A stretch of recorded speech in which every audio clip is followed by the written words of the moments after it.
আমরা হয়ে গেছি এখন রেডি। ড্রাইভার হচ্ছে আমার ভাই। এখন আমরা যাব কাশফুলের উদ্দেশ্যে ফটো তুলতে সকাল 6টার সময়, কেননা পরে খুব রোদ থাকে আর বিকালে অনেক লোকজন থাকে ওই জন্য। তো চলো যাওয়া যাক।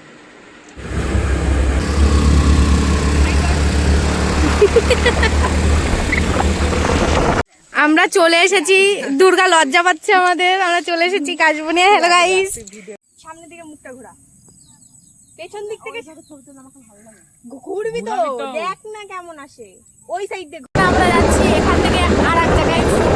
চলো যাওয়া যাক। দুর্গা আমাদের জঙ্গলে নিয়ে যাচ্ছে। এরে তোরা কোথায় নিয়ে যাচ্ছিস? কেমন লাগছে পড়ে তোমার? পেছনটা একটু দেখিয়ে দিতে বলো। দারুণ লাগছে, ঠিক ওখানে পড়ে গেছে স্লিপকে অবস্থায়। দুর্গা গোয়াটে নিয়ে আসছে। এখন আমাদের এইখানকার সব কমপ্লিট, এখন আমরা যাচ্ছি বাড়ি। টাটা। এই আমাকে এত সুন্দর লাগছে নাকি? দুর্গা টাটা করছে গাইস। তো আমাদের শুট কমপ্লিট হয়ে গেছে, এবার আমরা বাড়ি যাবো। আর তোমরা এই মিনি ব্লগটা ভালো লাগলে সাবস্ক্রাইব করে দাও।